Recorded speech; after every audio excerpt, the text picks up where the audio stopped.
Buenas tardes, estimados estudiantes. Les habla el doctor Rosell. Tenemos el tema número 3 de nuestro programa de esta gestión 2022. Como ustedes están viendo ahí, se trata de la hipersensibilidad dentinaria. Es una frecuente afección para los pacientes.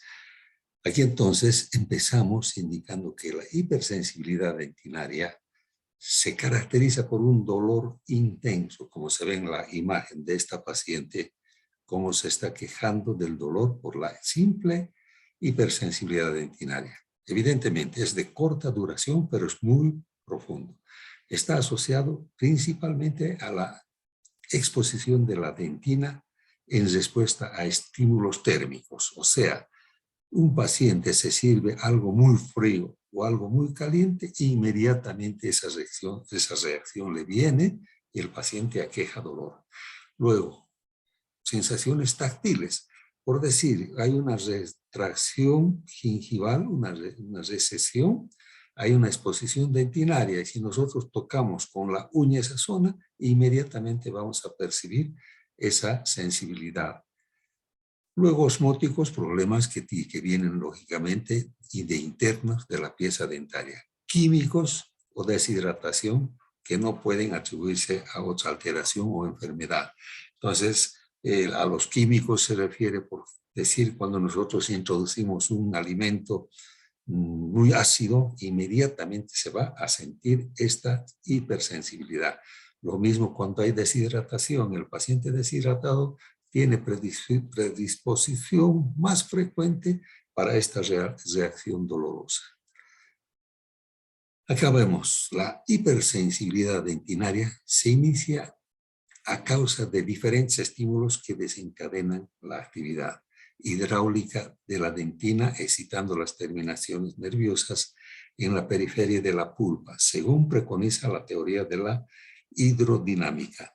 Como ustedes están viendo acá en este cuadrito pequeño, en la cual la dentina sensible es permeable en toda la extensión de los túbulos dentinarios. Ustedes pueden ver acá cómo los túbulos dentinarios que están en comunicación directa con la pulpa dentaria y acá las terminaciones, esta zona ya externa expuesta de la dentina, es por donde viene esta teoría de la hidrodinámica.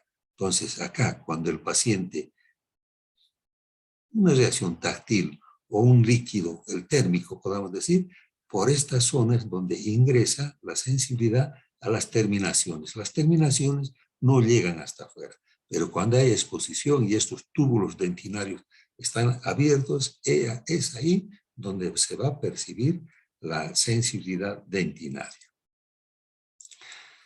Ahora, el rápido movimiento de los fluidos dentro de los túbulos dentinarios, como está indicando acá, de 2 a 4 milímetros por segundo, estos túbulos, estos abiertos. Entonces, el rápido movimiento de estos fluidos dentro de este túbulo, que estaría abierto, de 2 a 4 milímetros, lógicamente acá está bien agrandado, pero la distancia entre la apertura del túbulo y el interior en conexión ya con las terminaciones nerviosas son también milimétricas, ¿no? Son pequeños espacios. Ustedes se deben dar cuenta, una raíz expuesta, una dentina expuesta, la raíz es delgada, hasta donde llega a la cámara pulpar. Entonces, en 2 a 4 milímetros por segundo, esta reacción, este movimiento que hemos indicado de los fluidos dentro del túbulo, hace que inmediatamente perciba la sensibilidad del paciente. Es por eso que cuando se ingiere, por decir, una bebida muy fría, el paciente inmediatamente tiene su reacción que queja dolor. Hemos indicado que es un dolor intenso, aunque es breve, mientras dura el estímulo, ¿no? Entonces, los receptores pulpares del tejido pulpar son los responsables de la transmisión de este dolor ya al sistema nervioso central, a las respectivas receptores del sistema nervioso central. Clínicamente, el dolor resultante se manifiesta como un dolor agudo. Estamos reiterando esto, pero de corta duración y que desaparece cuando cesa el estímulo. Estamos reiterando lo que hemos indicado. Acá está en una expresión más grande, esta lámina un poquito más crecida, donde el dolor externo, perdón, el estímulo externo entrará por los túbulos y de estos irá a la pulpa y de la pulpa la señal al dolor hacia el sistema nervioso central, o sea, al cerebro, directamente de la cámara pulpar al cerebro donde ya se percibe, se manifiesta la sensibilidad dolorosa. Las características más importantes de la dentina humana son la presencia de túbulos que ocupan del 20 al 30% del sustrato del volumen. Ustedes están viendo acá, tenemos el esmalte, la corona por supuesto, la cámara pulpar, la pulpa, el tejido sensible del diente, tenemos los osteoblastos, donde estamos, los odontoblastos, perdón, donde estamos en la formación del tejido dentario, ¿no? Los odontoblastos son los que se encargan de esto. Entonces, ¿qué sucede? Acá los estímulos los entrarían de esta zona hacia el interior de la pulpa, por los túbulos dentinarios expuestos. Acá ya tenemos una recesión gingival. Estamos viendo cómo los túbulos están expuestos a la cavidad bucal. Entonces, ahí es cuando el paciente que ingirió, estamos poniendo el ejemplo de la sensibilidad térmica, inmediatamente percibe. Y hemos indicado la velocidad con que va de 2 a 4 milímetros por segundo, inmediatamente se percibe en estos ya receptores de los terminales nerviosos donde se tienen en los túbulos. Normalmente estos túbulos deberían estar cerrados, pero en la gran mayoría de los casos están expuestos como se ve en este caso. Estos túbulos, su apertura y diámetro, y además el número de tubos dentinarios varía. En la zona más externa, como se está viendo acá, en la zona más externa tiene una medida de mide una micra de milímetro. O sea, una micra tenemos acá en la parte externa. En la parte media ya se tiene un promedio de 1.2. Y en la parte más interna se tiene un promedio de 2.5 de medida de esto. O sea, paulatinamente, cuando estamos la parte externa, la parte media y la parte interna. Esa sería una explicación de la apertura, el diámetro y el número de túbulos dentinarios que existen en estos tres estratos, externo, medio e interno. Determinantes de la salud en la sensibilidad dentinaria. Estos determinantes los mencionamos, como indica acá, biológicos y caudal genético. En este caso, determinantes genéticos, diríamos que ya tiene un componente familiar, hereditario, indicaríamos más que genético. Entonces, son factores biológicos que en este paciente niño, por ejemplo, puede tener esa predisposición a la sensibilidad dentinaria por factores biológicos y genéticos, los individuales y estilos de vida. Este mismo niño, por decir, este niño está acostumbrado a bebidas muy ácidas. Entonces, ese es un factor de estilo de vida que tiene el paciente. Es una situación predisponente para la sensibilidad dentinaria. Factores individuales y estilos de vida. Luego, la influencia comunitaria y soporte social. Sabemos que en nuestro medio mucha pobreza hace que la influencia comunitaria se indica por decir, hagamos un ejemplo de pobladores de los yungas, donde la alimentación es más ácida, más blanda. Los cítricos, los alimentos, las frutas, etc. Entonces la comunidad tiene ese tipo de alimentación, no como en el altiplano que tiene otro tipo de alimentación. Y el soporte social, sensiblemente, la pobreza es una situación que no nos lleva a una promoción de la salud, una educación y la aplicación de los medios necesarios para prevenir estos problemas estamos hablando de la hipersensibilidad dentinaria. Luego, el acceso a los servicios de salud. Poniendo el mismo ejemplo, esa gente con escasos recursos y su pobre cultura hace que estos no puedan acceder muy frecuentemente a estos servicios de salud. Luego tendríamos las condiciones de vida y de trabajo. Por supuesto, por decir un albañil, digamos, un albañil que trabaja todo el día, no asiste a su casa prácticamente y se alimenta en la calle con lo que pueda. ¿Qué sucede? Estas condiciones de vida le predispone y el trabajo. En este caso, por decir, el paciente, el albañil, después de su jornada, media jornada, va a alimentarse con lo que sea y finalmente vuelve a su trabajo y en la noche tal vez cansado, agotado, rendido, no realiza su cepillado, su control de biopelícula. Luego las condiciones socioeconómicas, estamos reiterando todas las situaciones. Entonces el paciente que tiene un estatus social, digamos, un poco expectable y su economía también un poco expectable, tiene más posibilidad de controlar estas situaciones para ver que puede él tener estos recursos para su higiene y su tratamiento. Los factores culturales, por supuesto. Por decir, una persona de la calle que no haya tenido la suerte de tener una cultura siquiera mínima, por supuesto que va a tener más exposición a esta situación. Y finalmente los factores ambientales. Les he puesto el ejemplo del poblador de los yungas con el poblador del altiplano. Entonces ahí tenemos un claro ejemplo también de esta situación. Acá decimos con el movimiento del fluido dentinario, que hemos dicho, el fluido dentro de los túbulos de 2 a 4 milímetros por segundo, las fibras nerviosas próximas a la pulpa se deforman. Estamos viendo en esta imagen, alargando los canales iónicos de la membrana nerviosa, permitiendo la entrada de los iones sodio en la célula, despolarizando la fibra. ¿Qué sucede? Esta es un canalículo donde se entró el sodio. Vean ustedes la agresividad que viene y lo que estamos indicando acá. Este sodio ya lo que está ocasionando es una deformación alargando los canales estos. Entonces, ¿qué hubiera? Una deformación, los canales iónicos de la membrana nerviosa. Entonces, este sodio que dentro del potasio intracelular es afectado por el sodio. Entonces, ¿qué sucede? Aquí hay una despolarización ya. Y este impulso nervioso, lógicamente, va a ir directo al sistema nervioso central, mediante el inicio de la pulpa dentaria. Y de ahí continúa, por supuesto, hacia el sistema nervioso central. Esto es la despolarización de la fibra en la célula. La clasificación de la hipersensibilidad. Tendríamos dos, la primaria o esencial.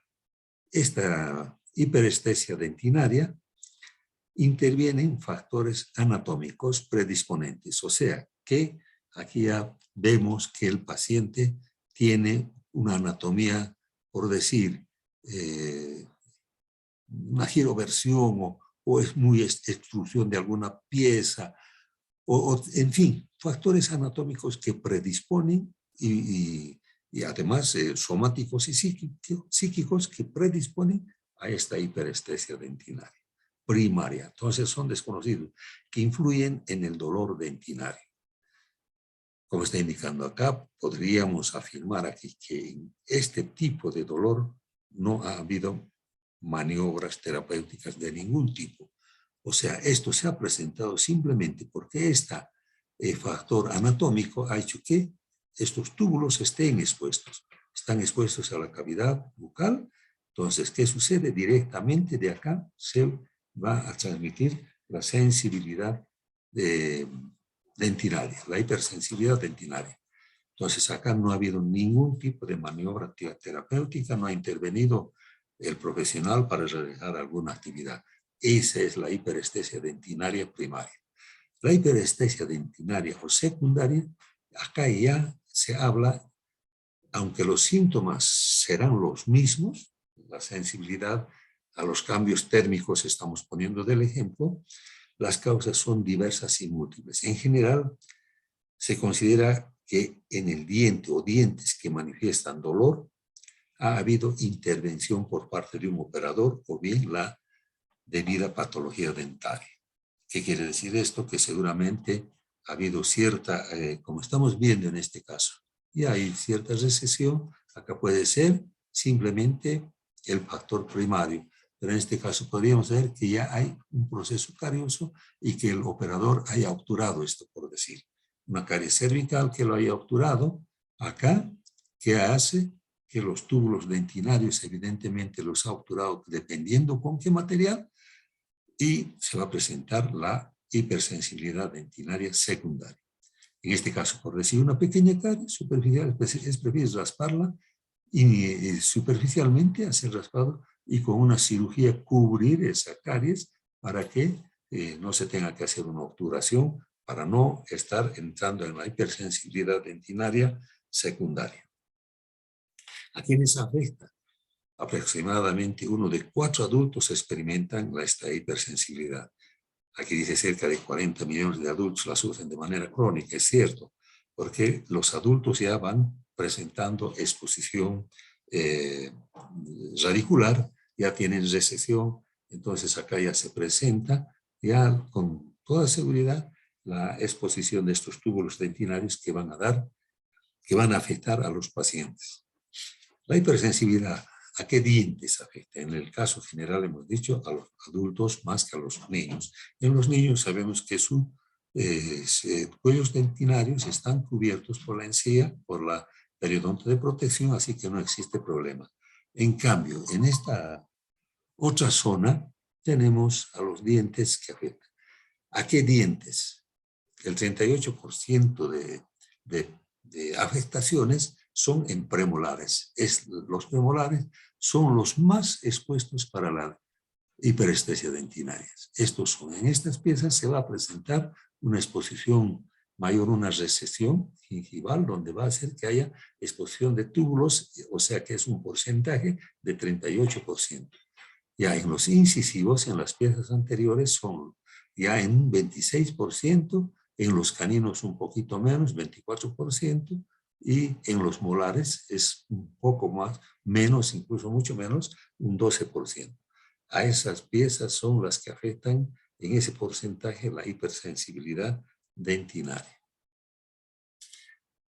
Esto nos indica que el ser humano, conforme aumenta la edad, tiene una incidencia mayor de este problema. Les he indicado la comparación que les he hecho con un niño y lógicamente con un adulto, incluso ya 30 años, 40 años, ya puede presentar esto. Luego, la prevalencia va desde un 3.8 al 53%, con un promedio del 15% en las poblaciones estudiadas. O sea que gradualmente, conforme el paciente va avanzando en su edad, lógicamente va a tener una recesión más frecuente y ahí viene la incidencia de esta hipersensibilidad.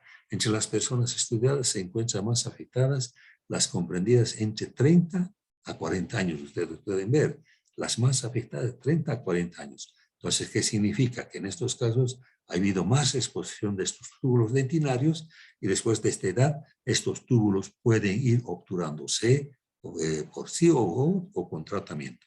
La sensibilidad dentinaria se encuentra entre un 72.5% a 98% en pacientes tratados por enfermedad periodontal. Vean ustedes que la enfermedad periodontal es un causal muy alto con un porcentaje de hasta un 98%. Entre las áreas más vulnerables de la boca, aquí estamos hablando de la boca, se encuentra esta lesión en la región bucocervical, afectando a los caninos y premolares. Hemos indicado eso. En este caso estamos haciendo mención específicamente a los superiores, siguiendo a esto los incisivos y los molares. O sea que en los superiores son los más expuestos o más afectados. Afecta, lamentablemente, más a damas y en menor edad que en los varones. O sea, si un varón le afectó a sus 35 años, por decir, en una dama puede haber sido a los 30, en fin, en menor edad. Se debe tomar en cuenta las características de cada persona en presencia de sensibilidad dentinaria. Por supuesto, cuando el paciente viene con esta consulta, debemos tomar en cuenta todas sus características, por qué está presentándose esta sensibilidad dentinaria, como son la edad. Lo primero que tenemos que ver qué edad tiene el paciente, etcétera, el tipo de alimentos que ingesta. averiguaremos cómo se alimenta, en base a qué está su alimentación, y si está tomando algunos medicamentos. Entonces la susceptibilidad individual ante ciertos elementos desencadenantes de la misma. Por ello es necesario realizar una historia clínica exhaustiva. Entonces, en nuestra anamnesis, el paciente que viene con su motivo de consulta, mucho me duelen los dientes, estamos poniendo el ejemplo clásico de los cambios térmicos. Entonces al paciente nosotros le preguntaremos todos estos detalles que está mencionando acá. Tal vez está tomando algunos medicamentos o duerme con la boca abierta, en fin. El examen clínico determina el tipo de lesión presente y los factores predisponentes de la misma. Entonces, una vez que hemos hecho esta anamnesis, nosotros ya haremos nuestro plan de tratamiento, cómo y cuándo debemos tratar a este paciente. La sensibilidad dentinaria puede ser precedida de una secuencia de eventos entre los cuales encontramos. Primero, la recesión gingival. Estamos viendo acá recesiones bastante significativas. Vean ustedes las recesiones, que es la causal primera de la hipersensibilidad dentinaria. O sea, la recesión gingival. Luego estaría la pérdida de esmalte. Vemos pacientes, como en este caso, por ejemplo, tenemos ya cierta pérdida de cierto esmalte, cierta parte de esmalte. Entonces, este paciente con toda seguridad va a estar más expuesto con sus túbulos dentinarios para la hipersensibilidad. Luego tenemos la consecuente exposición de la dentina cervical. Hemos indicado recesiones, ya nos van a dar, lógicamente, ya esta hipersensibilidad. O sea, la exposición de la dentina cervical y la apertura del sistema tubular dentinario.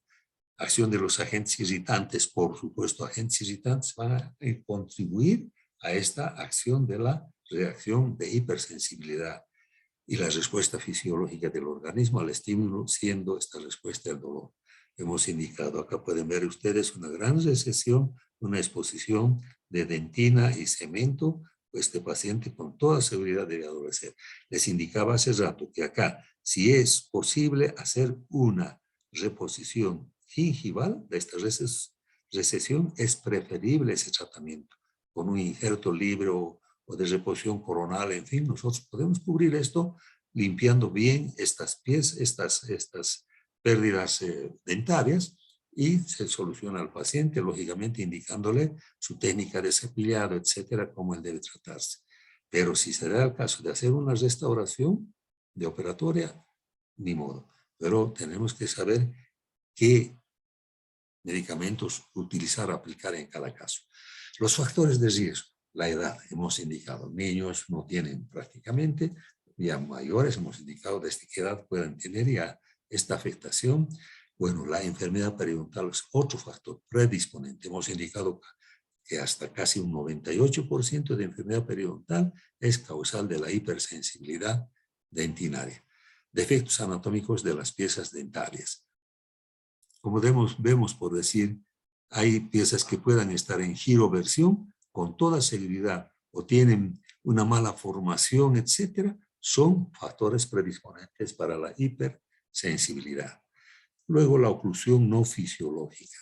Por supuesto, cuando el paciente tiene una oclusión, una mala oclusión, acá puede ser por las pérdidas de estas piezas, una mala oclusión va a ser un factor predisponente para la hipersensibilidad. Ahora, reflujo gastroesofágico. Sabemos nosotros que cuando el reflujo del esfínter del esófago no controla bien y viene el reflujo a la cavidad bucal, ese contenido es sumamente ácido, lo que es un factor de riesgo también para esta hipersensibilidad. Luego, influencias genéticas relacionadas con la enfermedad periodontal y posición dentaria en el arco. Las herencias, digamos, de los progenitores en este caso, hace que el paciente sea predisponente a la enfermedad periodontal. Entonces, ¿qué tiene que hacer? Su tratamiento desde inicios y sus indicaciones respectivas. Igualmente, la posición de los dientes en las arcadas, en ambas arcadas. Luego, combinación de dos o más factores de riesgo. Pueden ser, entre los que hemos indicado, la edad y, por decir, inserciones de frenillos muy altas, que no hemos hecho mención, valga la ocasión, las inserciones de frenillos muy altas que llevan a hacer recesión gingival. Por decir, acá tenemos un frenillo que esté muy hacia arriba, esto nos va a causar la recesión y es un factor de riesgo.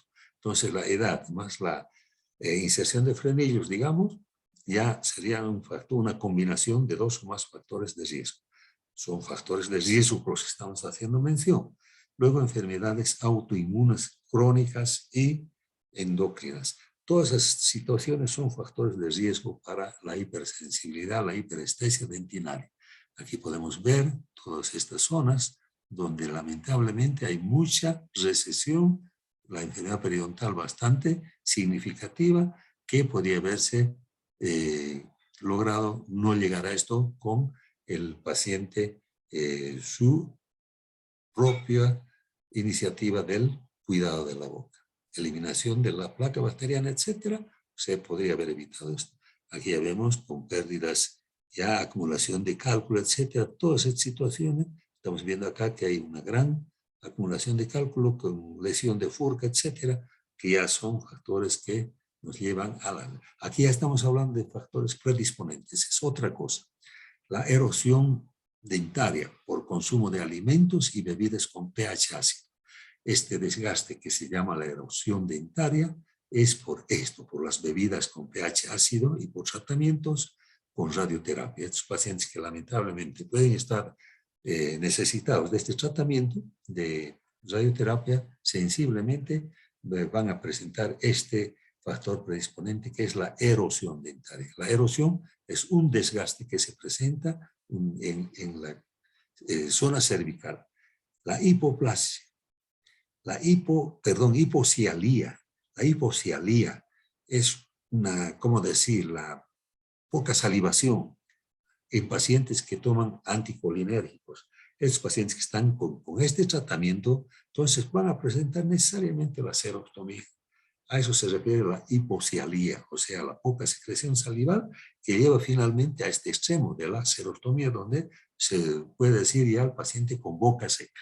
Ese es otro factor predisponente. Por eso estos pacientes que tienen la boca, respiradores bucales, por decir, son los que más expuestos están a la hipersensibilidad dentinaria. Tratamiento de la enfermedad periodontal. Cuando hacemos el tratamiento de la enfermedad periodontal y eliminamos los irritantes que podríamos tener en esta zona, por decir, cálculos, eliminando cálculos que estamos haciendo, estamos exponiendo los túbulos dentinarios. Entonces, todos esos recaudos tenemos que tomarlos en cuenta para, acá se está viendo, se está eliminando un cálculo que seguramente podría estar cubriendo esos túbulos dentinarios, pero tenemos necesidad de eliminarlos y el tratamiento luego de esto. Por eso el paciente cuando vuelve me dice, antes no me dolía, ahora me duele cuando me meto un dulce a la boca o cuando tomo algo frío o algo caliente. Entonces debemos explicarle que es esta la razón y el tratamiento que tiene que hacerse, que lo vamos a ver un poco más adelante. Luego, abrasión por uso de pastas abrasivas y cepillado incorrecto, así como el uso de cepillos duros. Siempre nosotros debemos indicar a nuestro paciente que la técnica del cepillado, el paciente debe tener una técnica de acuerdo a su estado de salud bucal. Entonces, el paciente tampoco debe usar pastas muy abrasivas y peor, cepillos muy duros. Entonces, si se hace un mal uso de esto, con toda seguridad va a ser un factor predisponente a esto. Luego, las fracturas dentinarias. Por supuesto, si hay fracturas dentinarias, con toda seguridad se viene como factor predisponente para la hipersensibilidad dentinaria. Síndrome del diente fisurado y finalmente las caries. Como hemos visto en algún caso, como en este caso, las caries, por supuesto, van a ser un factor predisponente para la hiperestesia dentinaria. Tratamiento de blanqueamiento dental es otro factor predisponente.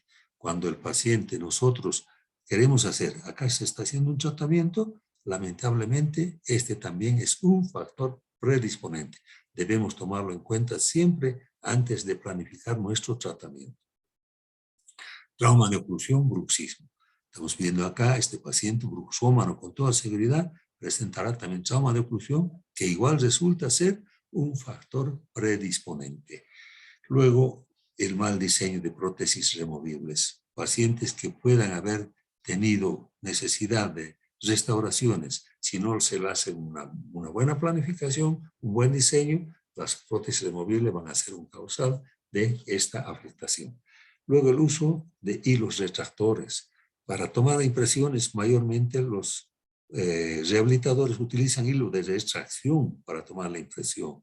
Entonces, el uso de estos hilos retractores va a hacer que haya expulsión de los túbulos para que haya la hiperestesia dentinaria.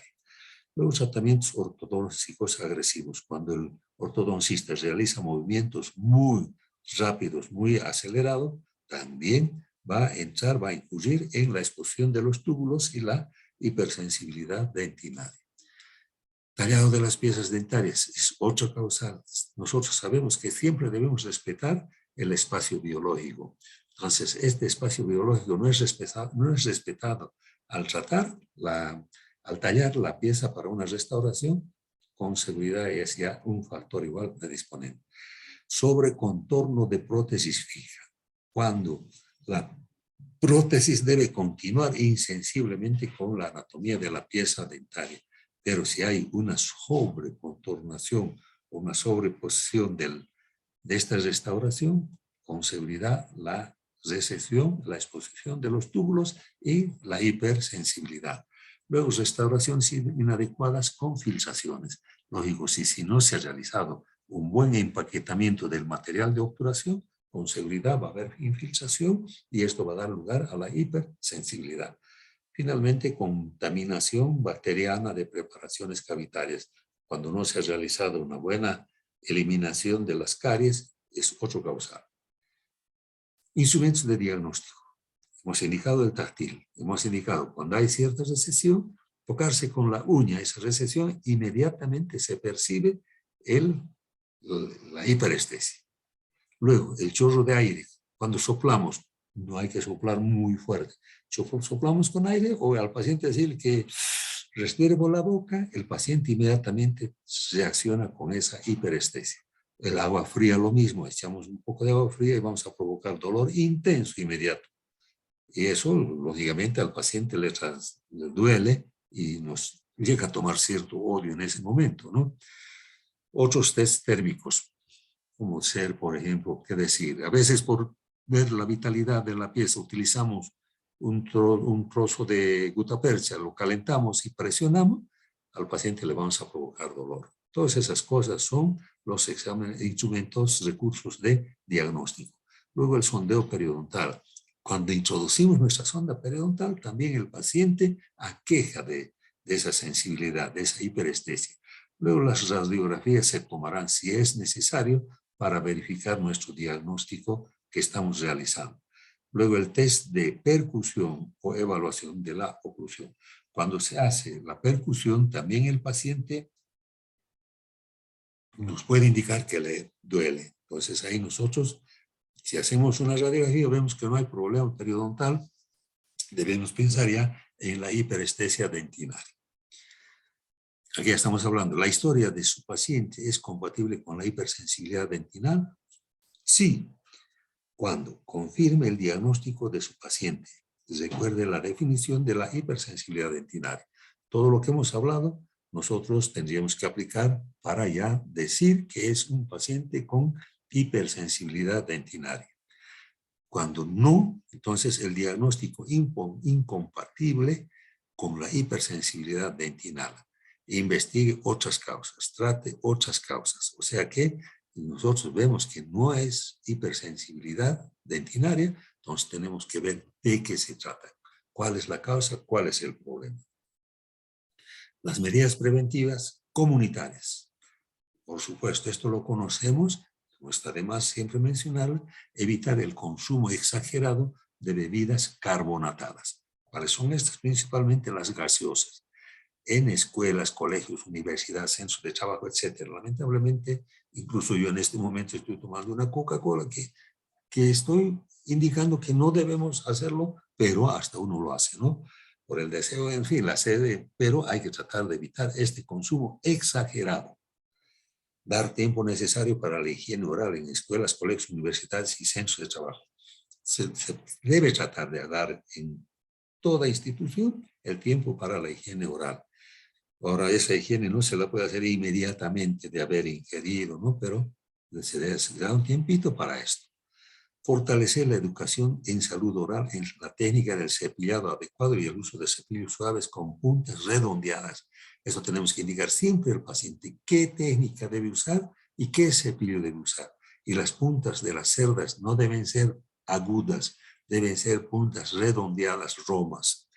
Establecer fluorización tópica a través de enjuagues en niños escolares. Cuando los niños ya tienen caries incipientes o cuando tienen pequeñas recesiones por la erupción, etcétera, entonces se le hace la fluorización como como medida de prevención. Finalmente, las campañas de nutrición saludables, tratar de que el paciente tenga una alimentación adecuada. Medidas preventivas para el paciente. Evitar la recesión gingival por deficiente eliminación de la placa bacteriana mediante una buena técnica de la higiene oral.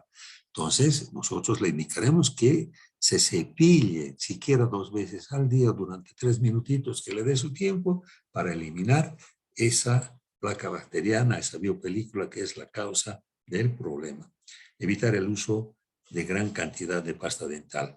Al paciente se le debe indicar que no tiene necesidad de cargar mucha pasta dental para su cepillado. Normalmente sabemos que más o menos una cantidad de 1 grano de arveja es suficiente para utilizar la pasta dental. Evitar cepillarse los dientes inmediatamente después de ingerir alimentos ácidos. Eso es lo que les decía hace ratito, ¿no? Si por decir, yo me tomé esta Coca-Cola, ahora inmediatamente estoy queriendo ir a lavarme, eso no se debe hacer porque estamos predisponiendo a esta hipersensibilidad. Y evitar cepillarse excesivamente y con mucha presión. Son estas indicaciones preventivas para el paciente. Evitar el uso excesivo de cera dental y uso incorrecto de otros artículos de limpieza. Igual a los pacientes hay que indicarles que no es necesario que como a carácter ya rutinario utilicen estos recursos como la cera dental o artículos de limpieza incorrectos, ¿no? Evitar usar palillos dentales también no está bien. El palillo dental para eliminar algún empaquetamiento suficiente, pero no más, pero también con ciertos cuidados, ¿no? Y visitar al odontólogo periódicamente, inmediatamente el primer síntoma de sensibilidad. Eso es lo que se le debe indicar al paciente para hacer nuestro tratamiento preventivo. Usar pastas, enjuagues, colutorios, cualquier tipo de medicamentos para la sensibilidad solamente bajo prescripción del facultativo. Nosotros le indicaremos cuándo y cómo debe usar estos colutorios, enjuagues, etc. Esta empresa, la que tiene algunas, como dice ahí, Sensitive, etcétera, entre las muchas, que todas las pastas, muchas otras tienen ese aditamento actualmente en sus pastas dentales.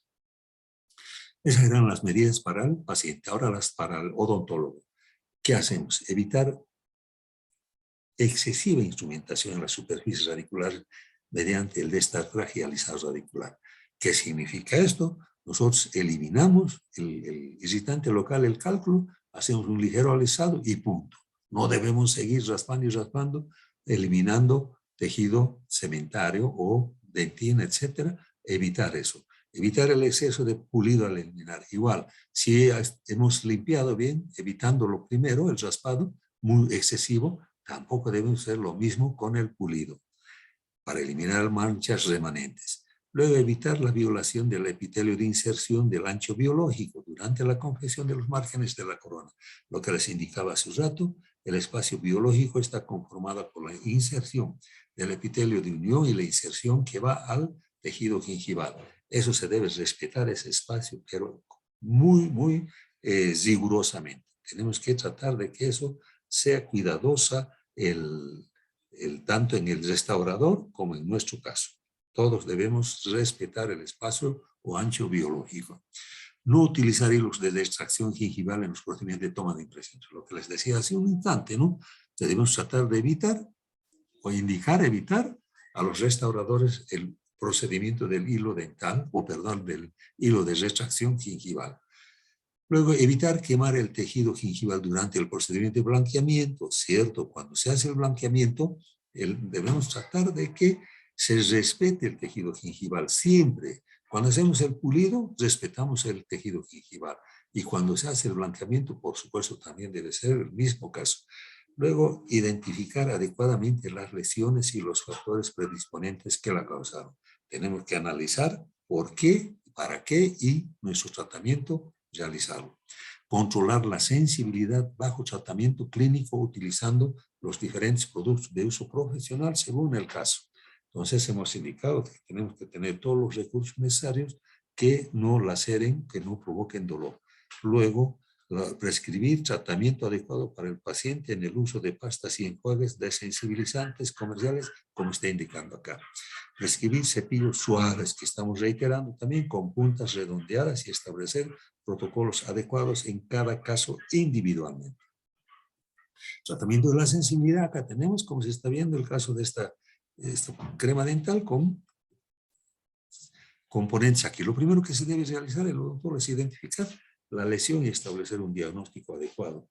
Existen preparados en soluciones viscosas para uso clínico profesional que nosotros podemos utilizar, aplicar en base a cloruro de estroncio al 10% y nitrato de potasio al 5%, el cual actúa como ocluyendo los canalículos que hemos indicado, esos canalículos expuestos, el que los obtura en realidad, simplemente con el uso de estos dos recursos químicos, el nitrato de potasio y el cloruro de estroncio, que tiene ya en su composición algunas pastas dentales. Estos, al penetrar en los canalículos dentinarios, provocan la obturación. Aquí tenemos la hidrodinámica, la teoría de que hemos hablado. Acá es un canalículo abierto, por acá entra el estímulo. Lamentablemente, acá tenemos un odontoblasto, el que nos va a formar tejido dentinario, pero el estímulo entra y llega a penetrar íntimamente al tejido noble, que es la pulpa. Entonces, la estimulación del dolor en las terminaciones nerviosas, como hemos indicado anteriormente, serán los que van a transmitirse al sistema nervioso central. Entonces, el túbulo dentinario, el movimiento de los fluidos que entra y sale, y los odontoblastos que son afectados, y la sensibilidad que pasa al sistema nervioso central. Este es el túbulo abierto. Acá tenemos un ya ocluido. Acá tenemos túbulos abiertos, como pueden ver ustedes, una imagen microscópica, y acá tenemos ya una oclusión tubular, como hemos indicado con los componentes químicos con los que se logró obturar estos túbulos. Entonces, ocluyendo acá ya no entrará esa sensación que hemos indicado en esto. El estímulo ya no entrará acá porque ya está ocluido, ya no hay tal reacción. Acá sí y acá no. Aquí tenemos igual, entonces la desensibilizar el nervio.